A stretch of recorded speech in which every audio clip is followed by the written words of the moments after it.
તારીખ 5/6/2000 કપડવંજમાં બાલ કલાકાર મેહુલ જોશીનું સન્માન કરતી વખતે સ્વામી સચ્ચિદાનંદ પરમહંસ ભક્તિ નિકેતન આશ્રમ પેટલાદ દંતાલીવાળાએ કરેલું પ્રવચન.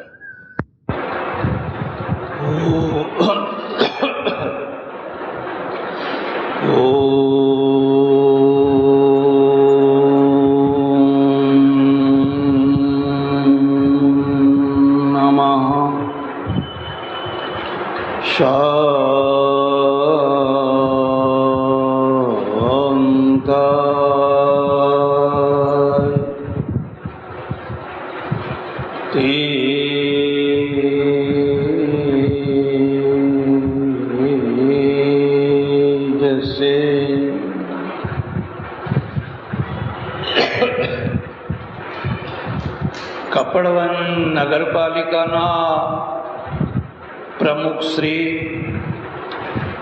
કપડવન લાયન્સ ક્લબના પ્રમુખ શ્રી ભાઈ શ્રી વિનોદભાઈ ગાડી, મંચ ઉપર બિરાજેલા બધા જ વિશિષ્ટ મહાનુભાવો, જેમનું બહુમાન કરવા આપણે સૌ એકત્રિત થયા છીએ, એવા ઉગતા કલાકાર ભાઈ શ્રી મેહુલ જોશી, સજ્જનો અને બહેન, તમે કદી પણ જીવનની પૂર્ણતાની કલ્પના કરી છે? પ્રત્યેક વસ્તુ પૂર્ણતા અને અપૂર્ણતાના બે છેડા વચ્ચે હોય છે.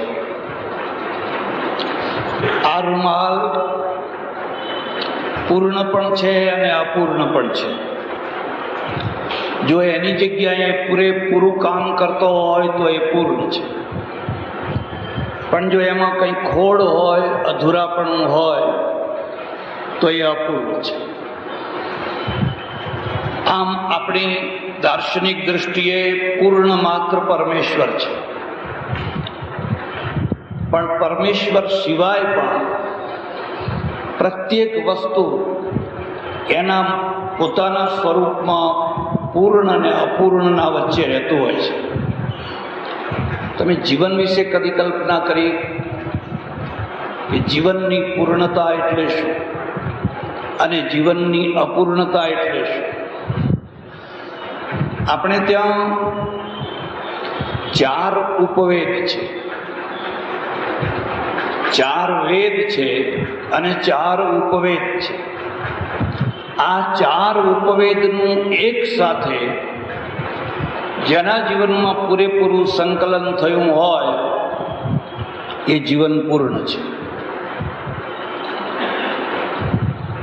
અને એનું જો મૂર્ત રૂપ તમારે જોવું હોય તો ભગવાન કૃષ્ણ છે. કૃષ્ણ એટલે પૂર્ણ જીવન. પણ એ પૂર્ણ જીવનમાં 4 વસ્તુઓ ઓછામાં ઓછી હોવી જોઈએ. પહેલો ઉપવેદ છે આયુર્વેદ. વ્યક્તિનું આયુ, વ્યક્તિનું આરોગ્ય સ્વસ્થ હોવું.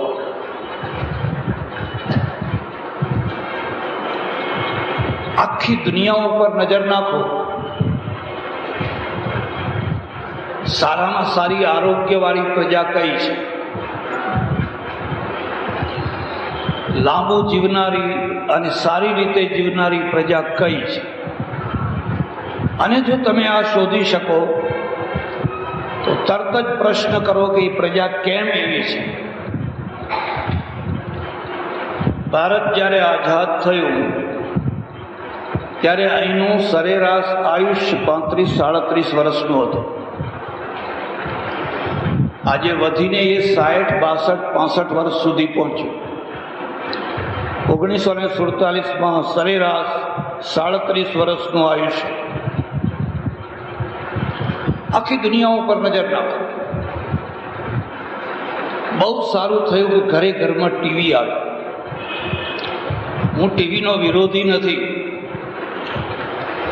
અને જે ટીવીનો વિરોધ કરે છે ને એમના ઘરમાં ડબલ ટીવી આવે છે. તમારે જોવું હોય તો જોજો. મારા ઓળખીતા એક મુનિ છે, એમને એમના તપોવનમાં કડક પ્રતિબંધો રાખ્યા. એટલે છોકરા જ્યારે વેકેશનમાં ઘેર જાય ત્યારે એક સાથે જેટલી જોવાય એટલી ફિલ્મો જોઈ નાખે. કારણ કે એમને એમ જ છે કે આ 20-25 દિવસમાં જેટલું જોવાય એટલું ખરું, પછી જોવાશે નહીં. એક વાર તમને એમ કહી દેવામાં આવે કે સાંજે 6 વાગ્યા પછી તમારે જમવાનું નથી, એટલે તમારા મનમાં તરત જ એવો ભાવ થાય 6 વાગ્યા પહેલા વધારેમાં વધારે જેટલું ખવાય એટલું ખાઈ. ભલા થજો, અત્યંત નકારવાળા જીવનના જીવશો. અત્યંત નકારવાળા જીવન છે એ માણસને નકામા બનાવી દેતા હોય છે. ટીવીમાં તમે જુઓ, અમેરિકાનો પ્રેસિડેન્ટ કેવો દેખાય, જર્મનીનો કેવો દેખાય, ઇંગ્લેન્ડનો કેવો દેખાય, આખી દુનિયાના લોકો કેવા દેખાય, રમત રમનારા, તરનારા, રેસલિંગ કરનારા, એક એક બધા કેવા દેખાય છે. અને જો આટલા મજબૂત છે, લાંબુ જીવે છે, તો કેમ જીવે છે?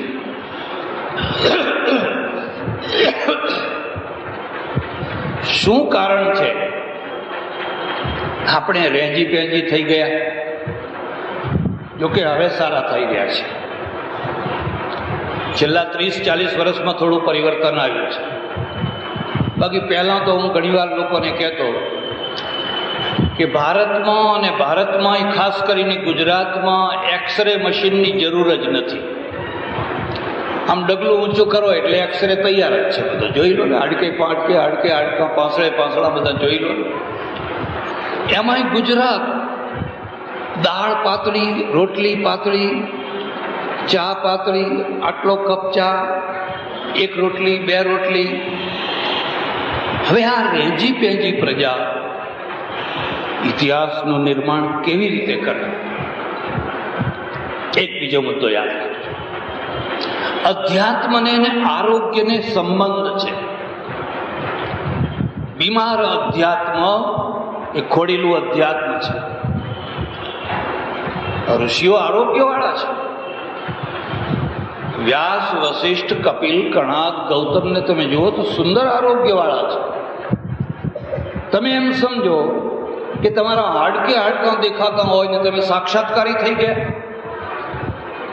તમે ઊંચી ભૂમિકામાં પહોંચી ગયા. અરે ઊંચી ભૂમિકામાં પહોંચતા પહેલા નીચેની ભૂમિકા જ હજુ બાકી છે. અધ્યાત્મ છે એને આરોગ્યને એક ગાઢ સંબંધ છે. રામ, હનુમાન, કૃષ્ણ, ભીમ, અર્જુન, યાજ્ઞવલ્ક બધા આરોગ્યવાળા છે. એટલે જ્યારે તમે કોઈના માટે પૂર્ણ જીવનની કલ્પના કરો છો તો પહેલી કલ્પના એ છે એનું આરોગ્ય કેવું છે. તમે કૃષ્ણના ઘણા ચહેરા જોયા હશે, પણ કદી પણ કૃષ્ણનો રોતો ચહેરો તમે જોયો? ઉતરેલો ચહેરો જોયો? લમણે હાથ દઈને કૃષ્ણ બેઠા હોય, આંખમાં આંસુ આવવાની તૈયારી હોય, હમણાં રડશે, હમણાં રડશે, હમણાં રડશે, એવો ચહેરો તમે કદી કૃષ્ણનો જોયો? કૃષ્ણ રોતી સુરત નથી. હસનમ મધુરમ રુદનમ મધુરમ મધુરાધિપતે રખિલમ મધુરમ. આ અધ્યાત્મ છે, એમને એમ નથી, આ અધ્યાત્મ છે. એટલે આપણા ત્યાં ઉપવેદની રચના કરી અને કહ્યું પ્રજાનું આરોગ્ય ઉત્તમ હોવું જોઈએ, સારું હોવું જોઈએ. આરોગ્ય તમારી હથેળીમાં લખેલું નથી, રાહુ કેતુમાં લખેલું નથી, કુંડળીમાં લખેલું નથી. ભલા થજો, આ ચક્કરમાંથી બહાર નીકળો. હું જાણું છું કે ઘણા એ ચક્કરમાં પડેલા છે અને મારા કહેવાથી કંઈ નીકળવાના નથી. પણ નીકળે કે ના નીકળે હું એમને કહું તો ખરો, હું મારું કર્તવ્ય તો બજાવું. આરોગ્ય છે તમારી માતા પિતાની કુંડળીમાં લખેલું છે. માતા પિતા આરોગ્યવાળા છે એ વારસામાં આરોગ્ય આવવાનું છે. તમે બીમારને પરણાવો દીકરીને, બીમારને પરણાવો દીકરાને, એ ઉતરવાનું જ છે. પણ મારે એ ચર્ચા નથી કરવી, ઘણી વાતો કહી શકાય, પણ મારે આટલું જ કહેવાનું છે. પૂર્ણ જીવનનું પહેલું પગથિયું આરોગ્ય છે. અને આરોગ્ય સુધારવાથી સુધરે છે, બગાડવાથી બગડે છે. ગાંધીજી આ બાબતમાં બહુ સ્પષ્ટ હતા. એમનું શરીર દુબળું પાતળું હતું પણ નિરોગી હતું. પહેલવાન જેવા દેખાવ એ કોઈ જરૂરી નથી. ભલે તમે દુબળા પાતળા હો પણ નિરોગી હતા. અને નિરોગી રહેવા માટેના એ એમની રીતે નિસર્ગોપચારના પ્રયત્નો કરતા ઘણીવાર એ છેડે પહોંચી જતા. જે લોકો અતિ આદર્શવાદી હોય છે ને એ છેડાનું જીવન જીવતા હોય છે. અને જે છેડાનું જીવન જીવતા હોય છે એ હજારોના આદર્શ પુરુષ તો બની શકતા હોય છે પણ અનુકરણીય નથી બની શકતા હોતા. તમે એમની છબી રાખી શકો પણ તમે એમનું અનુકરણ ન કરી શકો, કારણ કે એકદમ છેડે જીવન જીવે છે. તમારું આરોગ્ય સારું છે પણ એટલીથી જીવનની પૂર્ણતા નથી આવતી. જીવનની પૂર્ણતા માટેનો બીજી શરત છે, તમે શસ્ત્રધારી છો, તમારામાં શૌર્ય છે, તમારામાં પરાક્રમ છે. આપણા ત્યાં ઋષિએ એના માટે વેદ લખ્યો, ઉપવેદ, ધનુર્વેદ.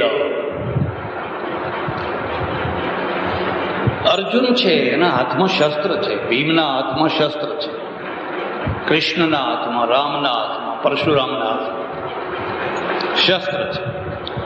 અને જ્યાં સુધી આ બધા શસ્ત્રધારીઓ હતા, ભારત ઉપર કોઈ આંખ ઉપાડીને જોઈ નહોતું શકતું. પછી શસ્ત્રો છોડાવવાનો ધર્મ આવ્યો.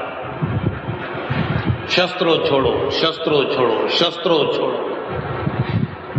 અને લોકો પ્રભાવિત થયા અને ધડાધડ બધાએ શસ્ત્રો છોડવા માંડ્યા. તમે કોઈ વાર કલ્પના કરી શકો કે કપડવજનો એક વાણિયો ખભા ઉપર ધાર્યું લઈને બજારમાં નીકળે કેવો દેખાય?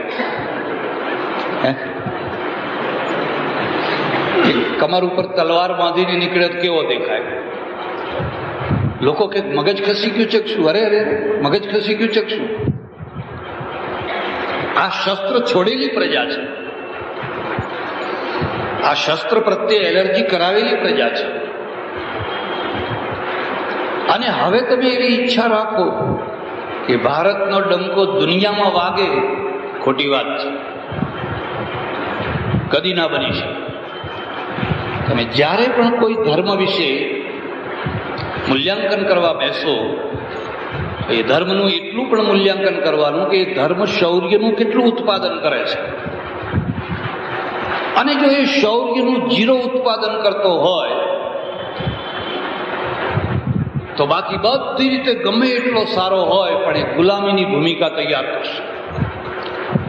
એ પ્રજાને કાં તો સીધી ગુલામ બનાવશે, કાં તો આડકતરી રીતે ગુલામ બનાવશે, પણ એ ગુલામીની ભૂમિકા તૈયાર કરશે. ધર્મનું મૂલ્યાંકન એના શૌર્ય ઉત્પાદનના દ્વારા પણ થતું હોય છે. શીખમાં આ શું ફરક છે? આખો દેશ શીખ થઈ ગયો હોય તો કેવો લાગે? આખો દેશ જો શીખ થઈ ગયો હોત તો આ દેશ કેવો હોત? જરા વિચાર કરો. મારા ઓળખીતા એક બહુ મોટા જૈન ચિંતક છે. એક કાર્યક્રમમાં અમે ભેગા થઈ ગયા. મેં એમને પૂછ્યું, મેં કહ્યું આખો ભારત જો જૈન થઈ જાય કે થઈ ગયો હોત તો આ ભારત દેશ કેવો બન્યો હોત? મને કે ઇમ્પોસિબલ, એવું કદી થાય જ નહીં. તમે કહો માનો કે થાય, થયું તો આ દેશ કેવો બને? અને કે આ તો મને વિચારમાં નાખી દીધો, મેં આ રીતે તો કદી વિચાર કર્યો જ નથી. મેં કહો હવે શરૂઆત કરો. તમે જે રીતે વિચાર કર્યો છે એ રીતે નહીં, પણ આ રીતે વિચાર કરો. અને જો આખો દેશ જો શીખ બની જાય તો આ દેશ કેવો બને? આ દેશ તો બહાદુર બની જાય તો વાંધો શું આવે? એટલે આપણા ઋષિએ ધનુર્વેદની રચના કરી છે. ધનુર્વેદના પાછળનો હેતુ એ છે કે તમારી પાસે પોતાનું રક્ષણ કરવાની, પોતાના માણસોનું રક્ષણ કરવાની, પોતાના દેશનું રક્ષણ કરવાની, પોતાના ધર્મનું રક્ષણ કરવાની હામ હોવી જોઈએ, શક્તિ હોવી જોઈએ. અને જો એ નહીં હોય તમે તમારી આઝાદીને ટકાવી નહીં શકો. નાલંદા વિદ્યાપીઠ એશિયાની મોટામાં મોટી વિદ્યાપીઠ. તમને ખ્યાલ હોય કે ન હોય, નાલંદા ઉપર બૌદ્ધોનો પ્રભાવ, તક્ષશિલા ઉપર વૈદિકોનો પ્રભાવ. તક્ષશિલા પાકિસ્તાનમાં ગઈ, એને આજે તક્ષશિલા કહે છે, અને નાલંદા હજુ આપણી પાસે છે. આજે નાલંદાના નામે એક યુનિવર્સિટી પણ છે. પૂર્વમાં બૌદ્ધનો પ્રભાવ છે, ઉત્તર પશ્ચિમ તરફ વૈદિકોનો પ્રભાવ છે. અલાઉદ્દીન ખિલજીના જે 4 સરદારો, એમાંનો એક સરદાર મોહમ્મદ બખ્તિયાર, એ મોહમ્મદ બખ્તિયાર પૂર્વ તરફ નીકળ્યો, નાલંદા પહોંચ્યો માત્ર 200 ઘોડેસવાર, માત્ર 200 ઘોડેસવાર, અને એને આખા નાલંદાને જીતી લીધું. 11,000 આચાર્યો ભણાવનાર વિદ્યાર્થીઓ કેટલા હશે એ જમાના? એ 11,000 આચાર્યોને લાઈનસર ઊભા કરીને રીંગણા કાપે એમ બધાને કાપી નાખે. હાહાકાર થઈ ગયો. કોઈએ વિચાર ન કર્યો કે ક્યાં 200 ને ક્યાં 11,000. આ 11,000માં કેટલાક અષ્ટાવધાનીઓ, કેટલાક શતાવધાનીઓ, કેટલાક ચતુર્વેદી, કેટલાક ત્રિવેદી, કેટલાક દ્વિવેદી, કેટલાક ષડદર્શનાચાર્ય, પણ તલવાર પકડનાર એકે નહીં. એમાં તલવાર પકડતા એકેને ના આવડે, અને એકેને ના આવડે એટલે પેલા 200 માણસોએ એમની કતલ કરી નાખી. એશિયાનું મોટામાં મોટું પુસ્તકાલય નાલંદામાં એટલા બધા પુસ્તકો બાળી નાખ્યા. કોઈએ કહ્યું, અરે અરે અરે અરે આટલું મોટું પુસ્તકાલય તું બાળી નાખે છે, પુસ્તકોએ તારું શું બગાડ્યું છે? એણે જે જવાબ આપ્યો એ યાદ રાખવા જેવો છે. દુનિયાને એક જ પુસ્તકની જરૂર છે. આ બધા શૈતાનના લખેલા છે, મગજ બગાડનારા છે. આ જેટલું લોકો વાંચશે એટલા એમના મગજ બગડશે, એટલે એ બધાને બાળી નાખવા જોઈએ. એક પુસ્તક ઇનફ, પર્યાપ્ત છે, એક જ પુસ્તક. આના કારણે એક તરફ હિન્દુઓની દુર્બળતા અને બીજી તરફ મુસ્લિમોની દુર્બળતા. મુસ્લિમોની દુર્બળતા એ કે એક જ પુસ્તકને વળગી રહેવાના કારણે એ પ્રયોગશાળામાં ના ગયા, વિજ્ઞાનનો સ્વીકાર ન કર્યો, એટલે ગોરી પ્રજા એમના ઉપર વિજયી બની. જો એમણે બીજા પુસ્તકને પણ સ્વીકાર કર્યું હોત, પ્રયોગશાળાને પણ સ્વીકાર કર્યું હોત, આર્કિમિડીઝ, ગેલિલિયો, એ બધા વૈજ્ઞાનિકોનો જો સ્વીકાર કર્યો હોત તો ગોરી પ્રજા વિજયી ન થઈ શકી. એટલે પેલો ઋષિ છે, એ ઋષિએ કહ્યું ધનુર્વેદ, શસ્ત્રોને સમજો, શસ્ત્રધારી બનો, શસ્ત્રોનો સ્વીકાર કરો, શૌર્યનો સ્વીકાર કરો.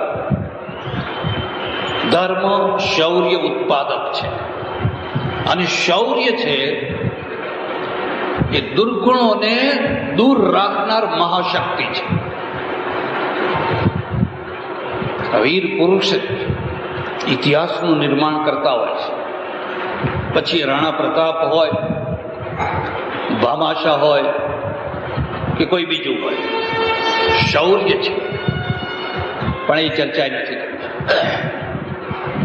ત્રીજી વાત,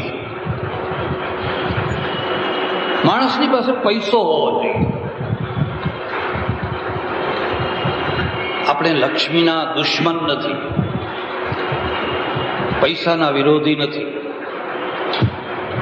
જેમ આરોગ્ય વિનાનું અધ્યાત્મ ખોડીલું છે, એમ શૌર્ય વિનાનું અધ્યાત્મ એ કાયર છે, એમ દરિદ્રતાથી ઉભરાતું અધ્યાત્મ એ પણ ખોડીલું છે.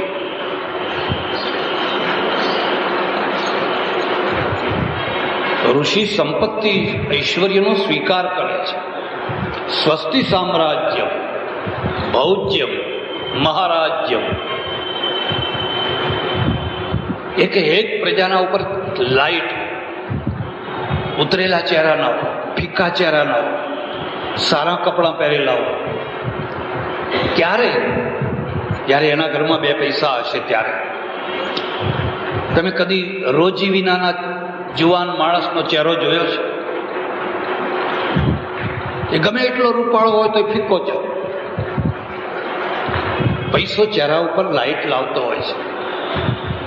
આપણે પૈસાના દુશ્મન નથી, પણ પછી પૈસાના દુશ્મનો અહીંયા આવ્યા અને એમણે કહ્યું કે જો મોક્ષ જોઈતો હોય તો આ પૈસો છોડો, આ છોકરા બેસાડી દો, કાં તો બહાર વિદાય કરી દો. જેના એ અર્થમાં છે કે કૃષ્ણ જેવો કૃષ્ણ મિત્ર હોવા છતાં લાંબો હાથ નથી કરતો, લાગવગ લઈને પહોંચી નથી જતો, મને કંઈક આપો, મને કંઈક આપો. કેટલી મોટી એનામાં હિંમત હશે! આ શુરવીરતા છે. અયાચક વૃત્તિ પણ શુરવીરતા છે.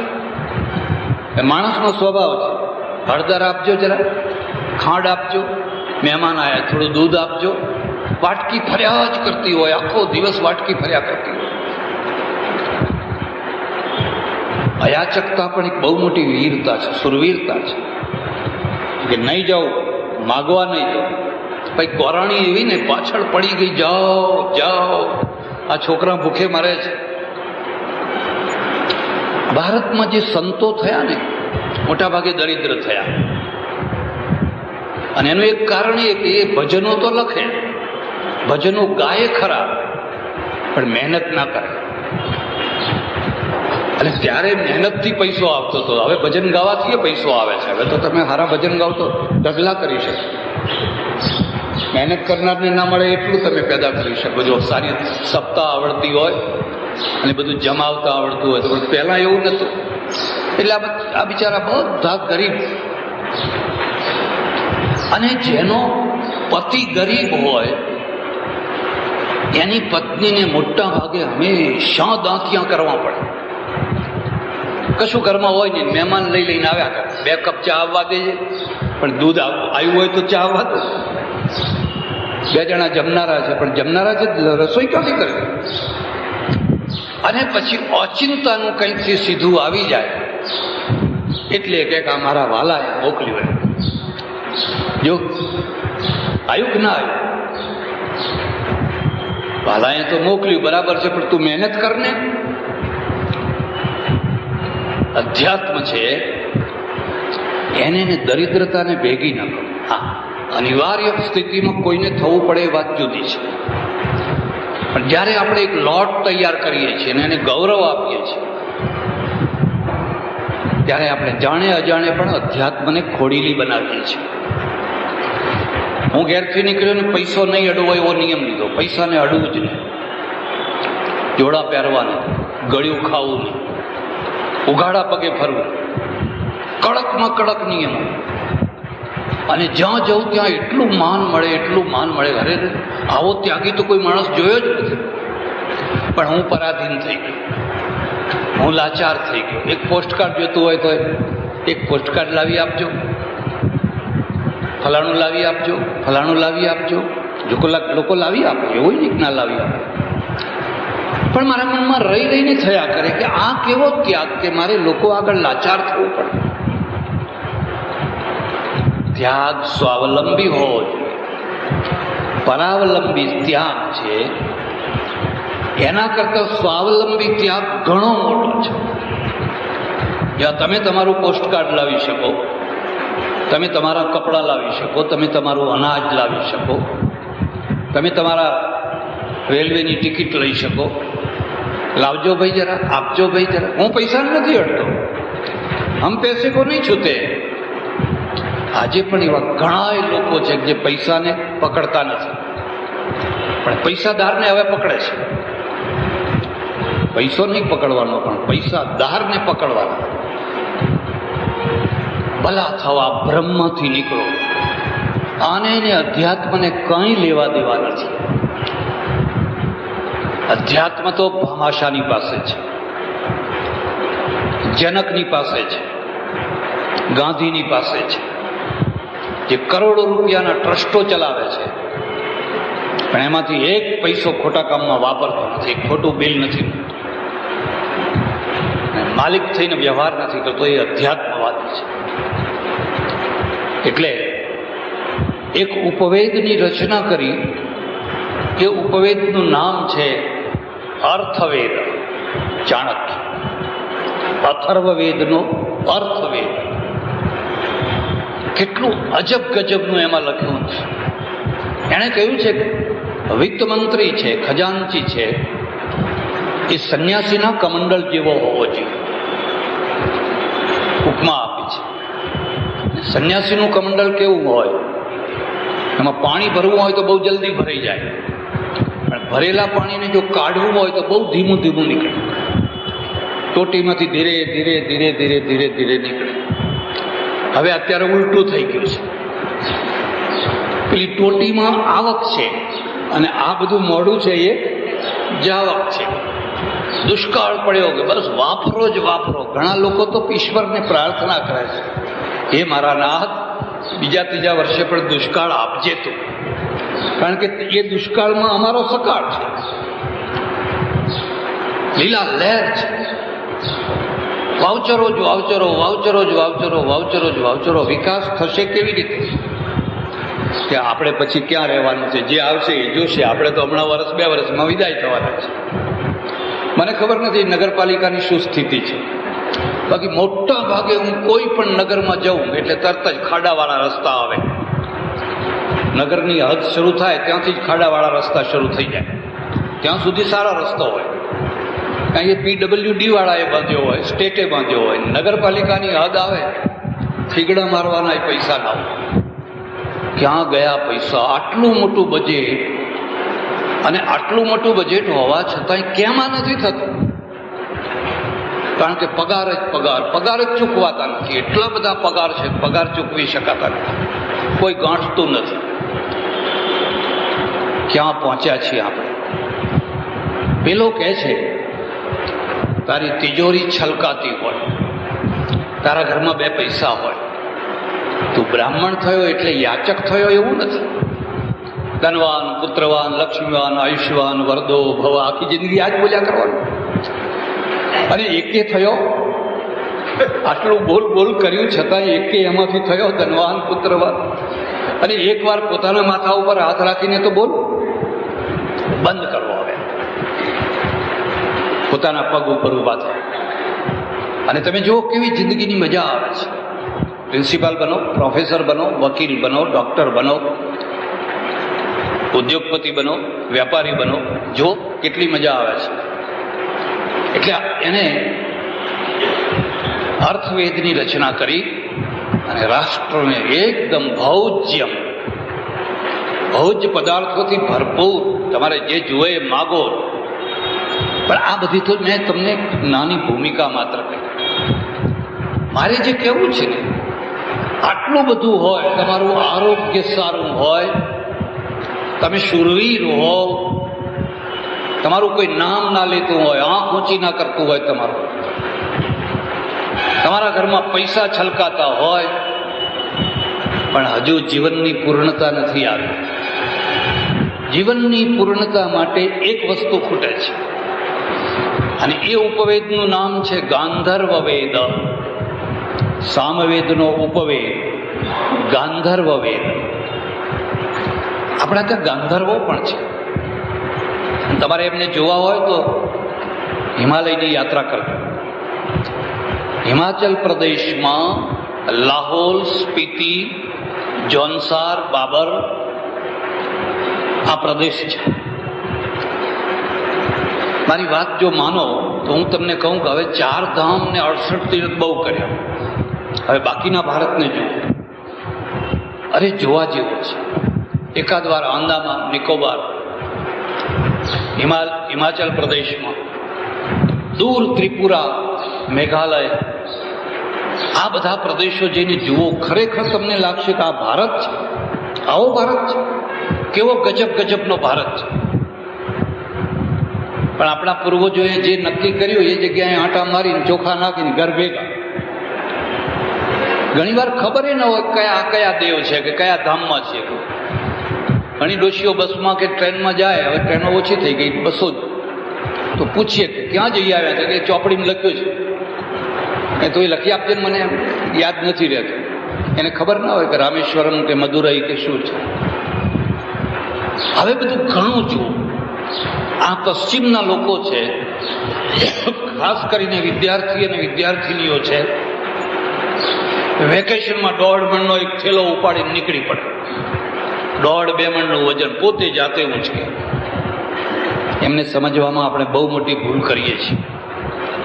એ માત્ર વિલાસી પ્રજા નથી, એ ભોગવાદી પ્રજા માત્ર નથી.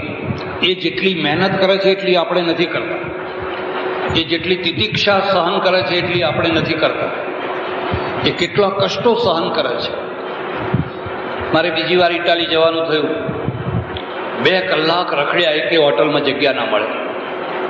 બધી ભરચક ભરી ગઈ. અમે 4-5 માણસો રખડીને થાક્યા. હવે જવું કે કરવું શું? હવે એવામાં એક જૂની પુરાણી ખખડી ગયેલી હોટલ, ત્યાં જગ્યા મળી ગઈ. 8-8 ફૂટ ઊંચી બારીઓ બધી અને મોટા મોટા હોલ ને. મેં ચાલો સારું છે. સૂતા પહેલા મેં આમ બારીમાંથી બહાર નજર કરી તો જોયું તો કોઈ 200-250 છોકરાઓ મ્યુનિસિપાલિટીના ચોકમાં સૂતેલા. મેં કહું આ કોણ છે? મને આ બધા વિદ્યાર્થીઓ છે જેમને હોટલમાં જગ્યા નથી મળી, YMC કે બધી જગ્યાએ ફરી વળાની ક્યાંય જગ્યા નથી મળી. એ લોકો આ ચોકમાં સુઈ જવાના. અને ત્યાં તો કારમી ઠંડી પાછી, આપણા જેવો દેશ નહીં કે ઉનાળાની લહેર મજા કરો એવું. ઠંડી પડે. ઠંડીમાં પણ આ બધા છોકરા હોઈ જવાના. 18, 20, 16, 17, 22 વર્ષના છોકરા છોકરીઓ. અને સવારે ઉઠી એટલું સારું છે કે એમને રોજ નાવા ધોવાની કડાકૂટ નહીં. આ કડાકૂટ ખાલી આપણે હિન્દુઓનો જ છે. બાકી ઘણી પ્રજાને રોજ નાવા ધોવાની. તે ઠંડો પ્રદેશ, ના નાય તોય વાંધો નહીં. ને પ્રવાસમાં નીકળ્યા એટલે દાંતણ પાણી ના કરો ને એ લોકો એક એવું કાઢ્યું છે, મોઢામાં કોગળો કરો તો બધા બેક્ટેરિયા સાફ થઈ જાય, મોઢું ચોખ્ખું થઈ જાય. એટલે બધું ફ્લેક્સિબલ કરી બધું પેલા થેલામાં હોય. આ પ્રવાસી છે, આ જ્ઞાન વૃદ્ધિ માટે નીકળેલા છે. એટલે મારી તમને ભલામણ છે, તમે ભારત દર્શન કરવા નીકળો, વિશ્વ દર્શન કરવા નીકળો. જુઓ, દુનિયાની સંસ્કૃતિઓ જુઓ. એકને એક જગ્યાએ ફર્યા ના કરો, એકને એક જગ્યાએ ઘૂમ્યા ના કરો. હું 2-3 વાર પાલીતાણા ગયો. એક વાર ચડતો હતો ને ઉપરથી 2 મુનિઓ ઉતરતા હતા. મને કે તમે સચ્ચિદાનંદજી? કે મેં કહું હા, સારું થયું મળી ગયા. હેડો હું તમને બતાવવા આવું બધું. અરે મેં કહ્યું તમે પાછા ક્યાં ઉપર આવશો? થાકી ગયા હશો ને વરી થાકશો. મને કે 108 વાર હું ચડ્યો છું, તો અડધી વાર વધારે. મેં કહ્યું 108 વાર તમે ચડ્યા છો? કે હા. તો તમે એવરેસ્ટ ના ચડો? કેટલા હિમાલયના શિખરો છે એ ના ચડો? મને કે ના હોય, એ આપણું કામ નહીં. ત્યાં કોઈ ભગવાન છે? ખરો ભગવાન ત્યાં જ બેઠો છે. આપણે કદી એવરેસ્ટ ના જઈએ, કારણ કે એવરેસ્ટમાં ચોખા નાખવા જેવી કોઈ જગ્યા જ નથી. અને જો મારા જેવો કોઈ પહોંચી જાય ને તો આપણે એક મંદિર ઊભું કરે તો ધડાધડ બધી ટૂરો ચાલુ થઈ જાય. જ્યારે પેલો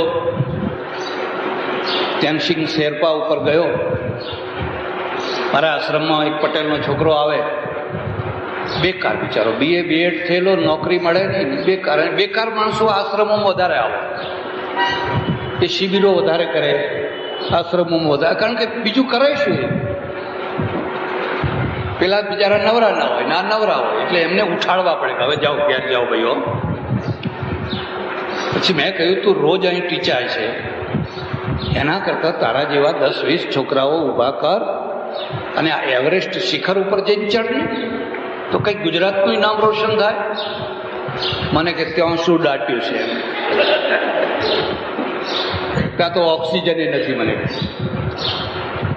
મેં કહું ત્યાં જે દાટ્યું છે ને એ બીજે ક્યાંય દાટ્યું નથી. જે લોકો એવરેસ્ટ ઉપર ચડશે ને એ જ દુનિયાના ઉપર રાજ્ય કરશે. જે દરિયામાં ડૂબકી મારશે એ જ દુનિયા ઉપર રાજ કરશે. વાસ્કોડી ગામા અને કોલંબસ દરિયાના ખેડૂ હતા, એટલે એમના ઉત્તરાધિકારીઓએ દુનિયા ઉપર રાજ કર્યું. અને જે લોકોએ અંતરિક્ષમાં પોતાના પ્લેનો અને વગેરે મોકલ્યા એ અત્યારે દુનિયા ઉપર રાજ કરે છે. મને કે જવા દો ને, પણ કે તમારી જો ઈચ્છા હોય અને તમારી કોઈ ઓળખાણ હોય તો એ તરેટીમાં આપણે હોટલ બોટલ કરીએ. એમ કે આ લોકો જાય મરે ને આપણે હોટલ કરીએ. આ પેટું પ્રજા છે, એને પેટ સિવાય બીજું કશું દેખાતું નથી. પેલો એવરેસ્ટ ઉપર ચડનારો પેટું નથી. એ 65 માણસો મરી ગયા ત્યારે એડમંડ હિલેરી 66મો માણસ એના ઉપર ચડી શકે. અને આને એક જ ઈચ્છા છે કે દાળ રોટી મળી જાય, અડધી મળે તો એ બહુ થઈ ગઈ, એટલે આ ખાઈને મરી જવાનો માણસ. પ્રજાને મારી ના નાખો, એવું અધ્યાત્મ ના કરો કે જેથી માણસ નાનો બની જાય. એને આટલો નાનો બનાવી દીધો. એટલે તમારી ઈચ્છા હોય તો તમે એકવાર હિમાચલ પ્રદેશ જજો. ત્યાં લાહોલ, સ્પીતિ, જોન્સાર, બાબર આ બધા પ્રદેશો છે. મારું એક પુસ્તક છે હિમાલયના ઈંડોળે. હું બધે ફર્યો છું એટલે મેં લખ્યું છે ત્યાં, અને હું તમને અત્યારે એ બધી વાત નહીં કરું. પણ જોન્સાર બાબરમાં આજે પણ 4-5 ભાઈઓ હોય તો મોટો ભાઈ જ પરણે છે, બાકીના બધા એક જ પત્ની, બધાની પત્ની. આપણે એને કહીએ કે તમે આવી સંસ્કૃતિ લઈને બેઠા છો. આ પાંડવોના વંશજ છીએ અમે પાંડવોના વંશજ છીએ. આજે પણ તમે જઈને જોઈ શકો છો. એટલે એક ગાંધર્વ વેદની રચના કરી, અને કિન્નર ગાંધર્વ એ પ્રદેશમાં રહે, આજે પણ રહે છે. જ્યારે જુઓ ત્યારે ગાતા જ હોય. એટલું મીઠું ગળું, એટલું તીણું ગળું ને જ્યારે જુઓ ત્યારે ગાતા હોય. બસમાં બેઠા હોય તો પેલું ટેપ રેકોર્ડર આવડું મોટું, ત્યારે આવા નાના નતા, આવડા મોટા લઈ લઈને બેઠા.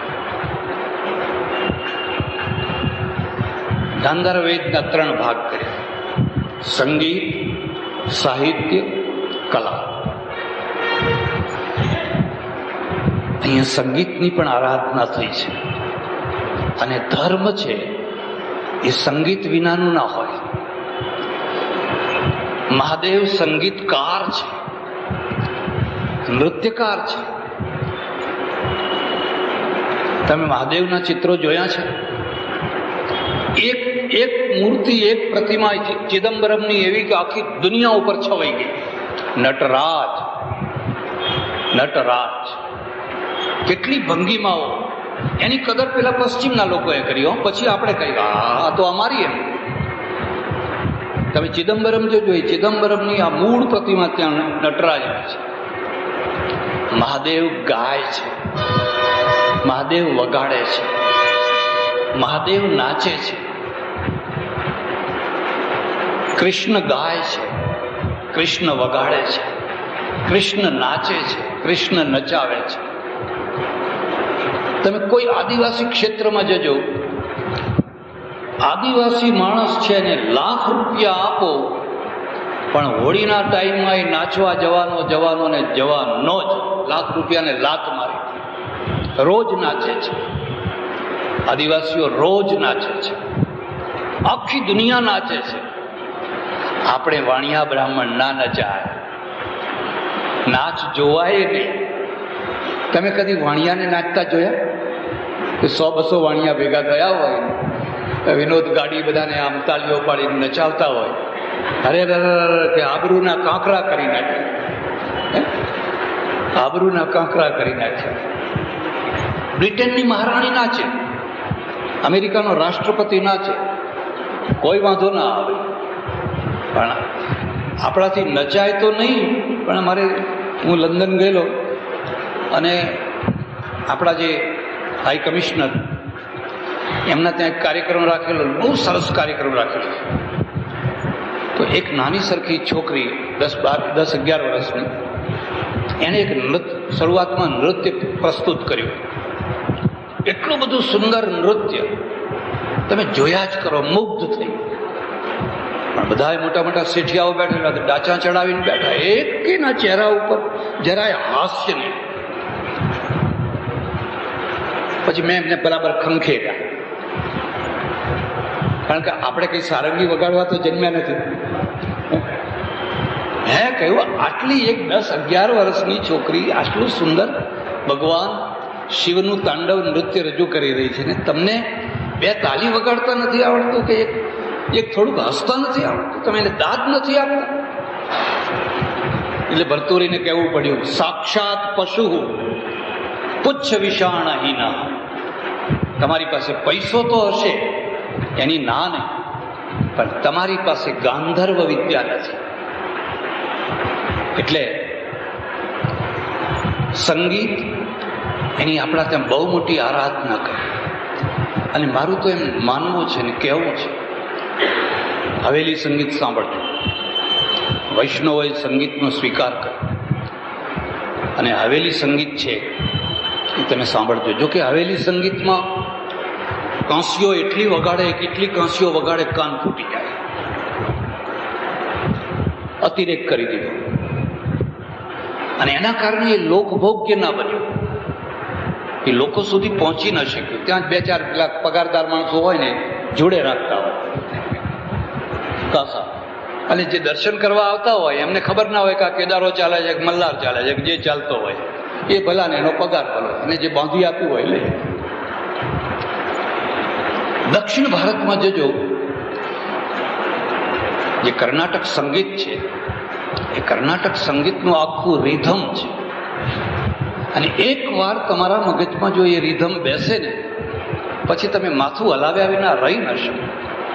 એટલું સુંદર સંગીત, એ ઘટમ હોય કે મૃદંગમ હોય કે શરણાઈ હોય. બિસ્મિલ્લા ખાન ગયેલો અને બિસ્મિલ્લા ખાન સામાન્ય માણસ થઈને એ ગોપુરમના નીચે બેસે, ઉપર પેલા લુંગી પહેરેલા કાળા કાળા મેંસ જેવા વગાડતા હોય અને આ નીચે બેઠો બેઠો રોતો.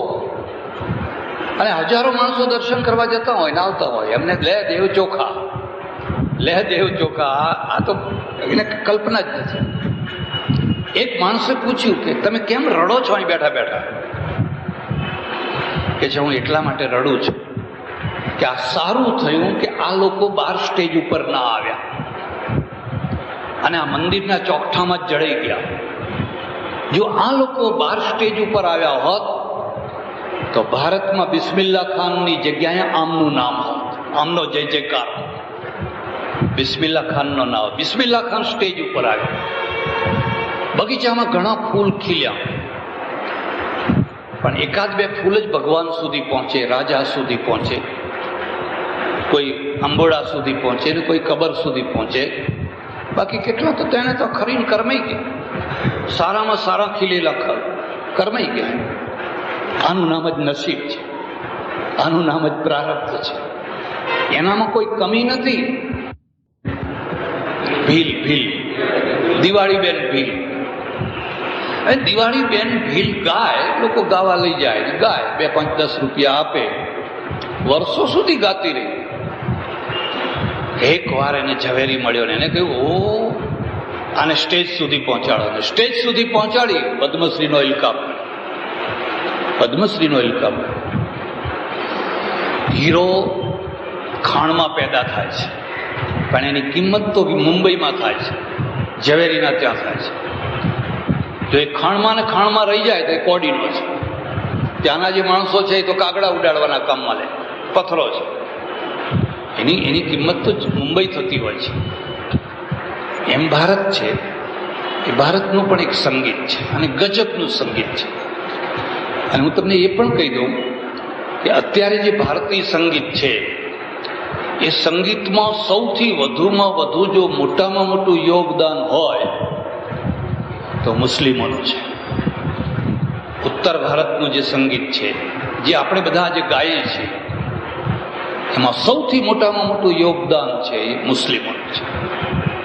બાદશાહોના સમયમાં, સુલતાનોના સમયમાં, રાજા મહારાજાઓના સમયમાં એમના કેટલા ઘરાના પેઢી દર પેઢી, પેઢી દર પેઢી, પેઢી દર પેઢી સારેગામા પધનિસા, સારેગામા પધનિસા. કોઈ માત્ર સારંગીના જ પાછળ આખી જિંદગી, કોઈ તબલચી, કોઈ સિતાર, કોઈ ગાવામાં, કોઈ કંઈ, કોઈ ઠુમરીમાં, કોઈ ગઝલમાં, કોઈ કંઈમાં, કોઈ કંઈમાં. અને એ બધું છે એ બધાનું જો આજે વધુમાં વધુ સારું રૂપ થયું હોય તો સિનેમાવાળાઓએ કરે. આજે વાત બદલાઈ ગઈ, આજે બધું બદલાઈ ગયું. પણ પહેલાના તમે જુઓ તો એ બધા રાગોને એટલા સરળ અને લોકભોગ્ય બનાવીને લોકો સુધી પહોંચાડ્યું. તમે જ્યારે એક પિક્ચરનું ગીત ગાતા હો ત્યારે તમને ખબર નથી કે આ કયા રાગ ઉપરથી આ ગીત બનાવેલું છે. મારે વાંસદા જવાનું થયું અને તમને ખબર હોય કે ન હોય, શંકર જયકિશનમાં જે જયકિશન છે એ વાંસદાનો છે. અમરસિંહ ચૌધરી એકવાર સભામાં હતા અને મેં કહ્યું કે તમને ખબર છે આ જયકિશન વાંસદાનો મિસ્ત્રીનો છોકરો છે. થીગડા મારેલી ચટણી પહેરતો હતો ને, ભજન ગાવા જતો ભજન મંડળીઓમાં. કે મને ખબર નથી. તમે જો કીધું એનું સ્મારક કરો તો 1 લાખ રૂપિયા મારે લાવી આપવા. આપણે આપણા સપૂતોને ઓળખી નથી શકતા. ઓળખાવે તો ઓળખીએ.